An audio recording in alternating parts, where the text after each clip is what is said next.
Hello friends, आपका स्वागत है हमारे चैनल यूपीएससी ट्रेनर टीवी में। आज हम बात करने वाले हैं आज का current affair the Hindu PIB news. आज की तारीख 14 सितंबर 2024 का करंट अफेयर आज हम देखने वाले हैं। तो चलो स्टार्ट करते हैं।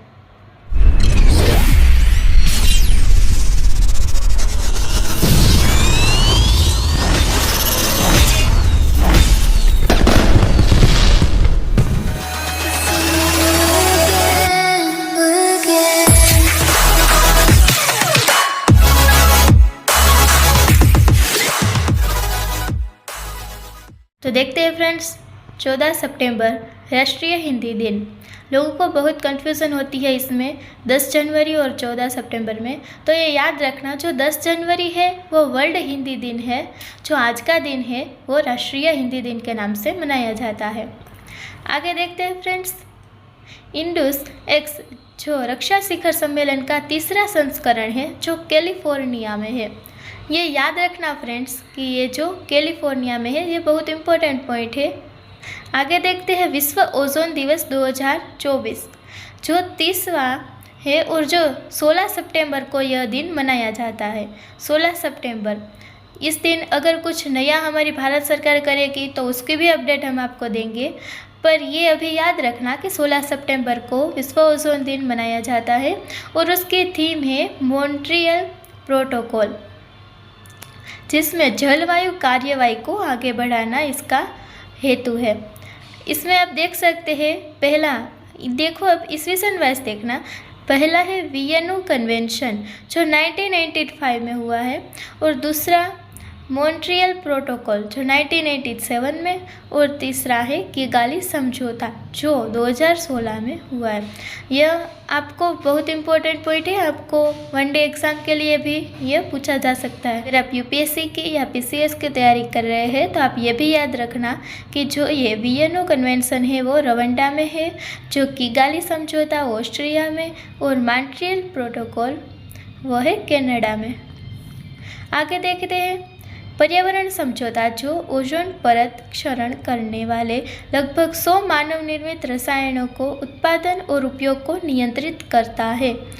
यह जो ओजोन सचिवालय है वो है नैरोबी जो केन्या में स्थित है। यहाँ पे यूएनईपी मुख्यालय भी स्थित है।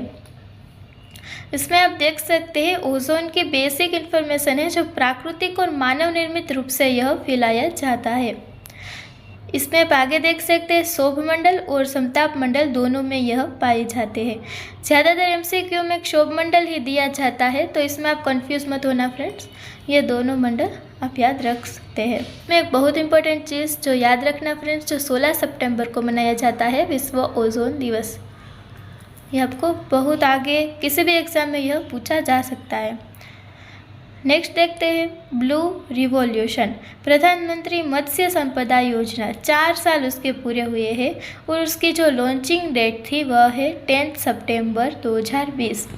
फ्रेंड्स, अगर आपको ऐसे ही करंट अफेयर्स के या यूपीएससी के लिए एनसीईआरटी या रेफरेंस बुक के कोई नोट्स चाहिए तो आप हमारे दिए गए कॉन्टैक्ट नंबर पर कॉन्टैक्ट करके टेलीग्राम ग्रुप में ज्वाइन हो सकते हैं। वहाँ पर हम रेगुलर बेस पे सारे सब्जेक्ट के नोट्स वहाँ पर हम ऐड करते हैं, जो आपको किसी भी कॉम्पिटिटिव एग्ज़ाम के लिए बहुत हेल्पफुल होंगे।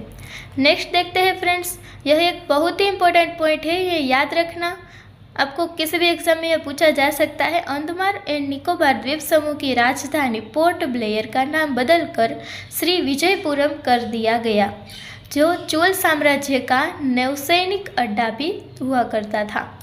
यह एक बहुत इम्पोर्टेंट पॉइंट है, जो हमारे अंडमान निकोबार से हमारे सारे अपडेट जुड़े हुए हैं। इसमें कोई भी एग्ज़ाम में यह इसके बारे में पूछा भी जा सकता है और पूछा भी गया है। इसमें इसलिए कह रही हूँ, याद रखना, श्री विजयपुरम उसका नाम बदल कर रखा गया, पहले उसका नाम था पोर्ट ब्लेयर। नेक्स्ट देखते हैं फ्रेंड्स, जोरावर स्वदेशी हल्का युद्ध टैंक है ये लार्सेन और टूब्रो ने लड़ाकू विमान अनुसंधान एवं विकास प्रतिष्ठान के सहयोग से विकसित किया था। नेक्स्ट देखते हैं WHO ने एमपोक्स के खिलाफ बवेरियन नॉर्डिक टीके को मंजूरी दी। यह भी एक इम्पोर्टेंट पॉइंट है, बहुत IMP है, याद रखना। जो WHO है उन्होंने मंकी पॉक्स के खिलाफ बवेरियन नॉर्डिक टीके को मंजूरी दी है। नेक्स्ट देखते हैं APEDA अपेडा ने भारतीय जैविक उत्पादों को बढ़ावा देने के लिए लुलु ग्रुप के साथ समझौता ज्ञापन पर हस्ताक्षर किए। फ्रेंड्स, इनमें से कुछ पॉइंट ऐसे होते हैं जो आपको याद रखने ही होते हैं और कई पॉइंट ऐसे भी होते हैं जो आपको याद रखने की कोई ज़रूरत नहीं होती। इसलिए हम ऐसे पॉइंट आपके सामने ला कर रखते हैं कि जो आपको किसी भी कॉम्पिटिटिव एग्ज़ाम में बहुत हेल्पफुल हो सके और पुराने पेपर में पूछे भी जा चुके होते हैं कई पॉइंट और आगे पूछने की संभावना भी इसकी ज़्यादा होती है। जैसे कि ये याद रखना, ये ग्रुप का नाम जिसके साथ अपेडा ने भारतीय जैविक उत्पादनों को बढ़ावा देने के लिए समझौता किया था, उसका मुख्यालय है UAE और कृषि और प्रसंस्कृत खाद्य उत्पादक निर्यात विकास प्राधिकरण जो 1985 अधिनियम के द्वारा और अपेडा के तहत निर्दिष्ट उत्पादों को अनुसूचित उत्पादन कहते हैं। नेक्स्ट देखते हैं फ्रेंड्स, वंदे भारत ट्रेन बनाने वाली कंपनी ICF को द हिंदू बिजनेस लाइन का change maker of the year पुरस्कार मिला। ये भी बहुत इंपॉर्टेंट पॉइंट है फ्रेंड्स। यह जो वंदे गुजरात जो ट्रेन है सिर्फ इंडिया में ही नहीं पूरे वर्ल्ड में अब ये फेमस हो गई है और उनको द हिंदू बिजनेस लाइन का change maker of the year पुरस्कार भी मिला है। नेक्स्ट देखते हैं चौथा अखिल भारतीय भाषा सम्मेलन जो 14 या 15 सितंबर को नई दिल्ली में आयोजित है। यह जगह और तारीख याद रखना बहुत इम्पोर्टेंट है फ्रेंड्स। आगे देखते हैं ब्रिक्स साहित्य कोरम 2024 जो कजास रूस में है।